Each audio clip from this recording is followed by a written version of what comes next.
in a stand right now. We're going to talk about this. Is one of my classic late October, right before the pre-rut kind of stand setups here. And sorry, it's a little windy, 15 mile to 20 mile an hour winds today, so it's going to be a little breezy. Give it a second here. But the white oaks are about done. There's no white oaks left. But the red oaks have been on the ground long enough for the tannins to rinse out of them and leach away to where they're starting to get good to eat. And so what I did is I found this place on a map. I've never been in here before. And it's based on bedding. And I started working the oaks to get as close to that bedding as I could where I still had active oaks. And what that did is it led me to this place here where we have this red oak that's still got acorns under it, caps and full acorns and a bunch of poop. It makes me excited. We have pothole bedding right there. Okay, it's a little creek that runs through there, and there's a big pothole bedding there. And that gray line right there is a road. That road that's on there right there is about 150 yards from me, I'm guessing, 150-ish. And then on the other side of that road is also more bedding area all over there. And so I'm expecting travel to come through here from that bedding right into this oak and travel right up through here to those oaks that are up there. That's all open back there behind me, another 60 yards. That's pretty open. They're not going to be out there. That's where they want to get to. So they're either going to come from here up this way, or they're going to come out of that bedding through here and hopefully give me a shot here. Wind's coming at me this way. So kind of like, best way to put it is that way. It's the wind going right towards that opening out there. Expecting deer travel to be from here, anywhere through here, and filtering by me. That's the game plan with this oak being prime. That white oak, dead, nothing left under it. Red oaks, still good ones here. A few over on that one over there too, and there's a couple of red oaks scattered through here that I'm sure are good. But with all the sign under this one, I'm hoping that they're coming across that road that's out there, hitting right here for these oaks before they head out into those oaks behind me. We've got about 3 hours left. It's going to be a windy, cold, rainy, crappy kind of day. I'm already soaked and I've only been here for a half hour. But completely soaked. And my rain gear's in the car. I just thought, it's not going to be too bad, just a drizzle.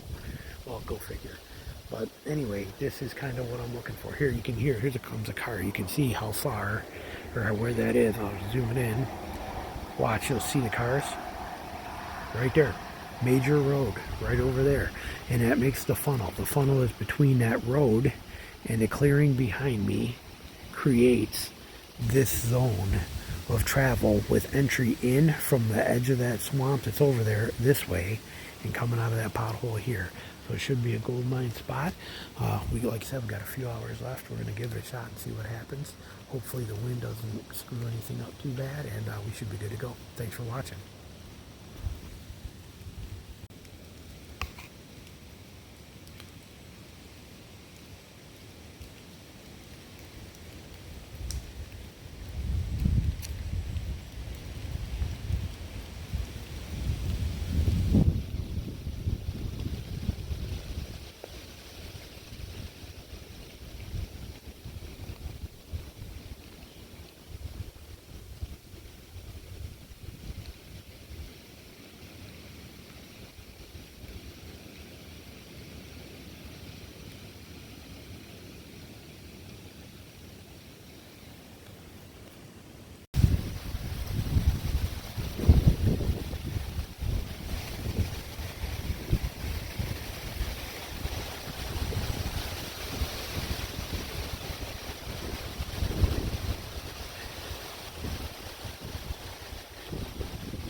Love it when people tell me deer don't move on windy days. I hear it all the time. Well, if the wind's higher than 10 miles an hour, the deer don't move. We just showed you that, and we still got 2.5 hours before dark. Deer moves on windy days all the time.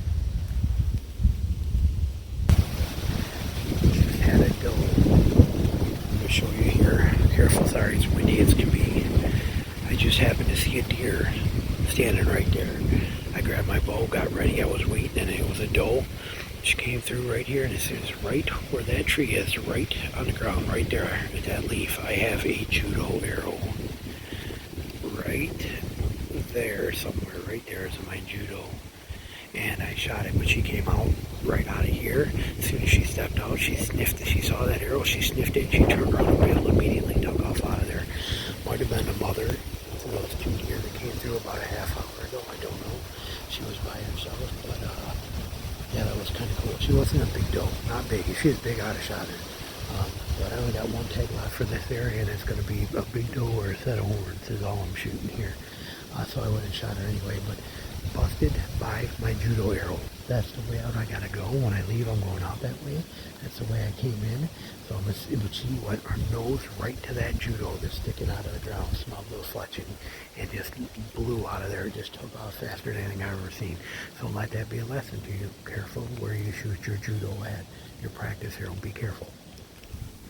All right, well, we're done. We're back in the truck here, and actually the car, I guess you could call it, the Jeep Cherokee Trailhawk here that I just bought. But driving back home right now, and it was a great night. I ended up seeing 4 deer total. I had the 2, that button buck and little doe that came by me at like 3 yards, walked right underneath me, and then I had that other doe come in at 15 yards, sniff my judo that was on the ground and bail out of there. I could have shot her before she got to that judo if I wanted, but she wasn't, it wasn't a monster doe. I got 1 tag left for here, and I'm using it on a big doe or a buck, and so I let her go. And then I saw 1 more deer that was out there a little further. I didn't get a chance to see if it had horns on its head. I looked over, and it was probably 40-50 yards away and walking through, and like I said, I couldn't tell through the brush, and my binoculars were under my vest.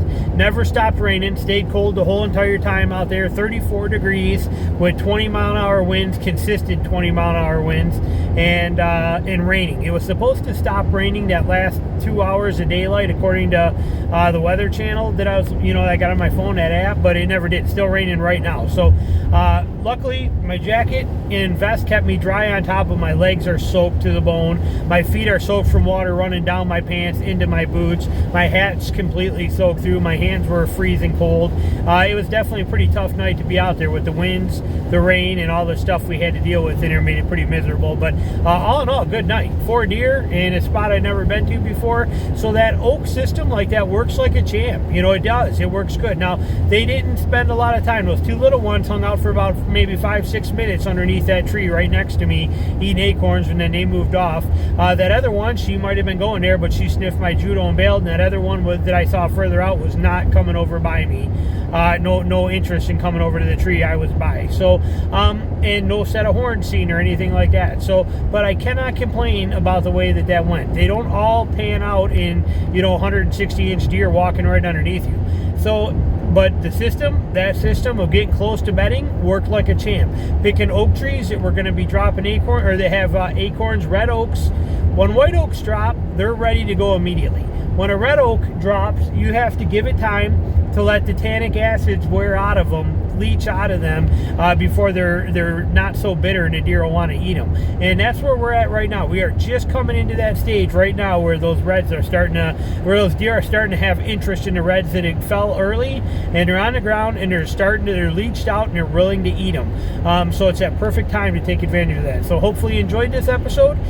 Thanks for watching, and we'll be back with another one here real soon for you. Thanks. Bye.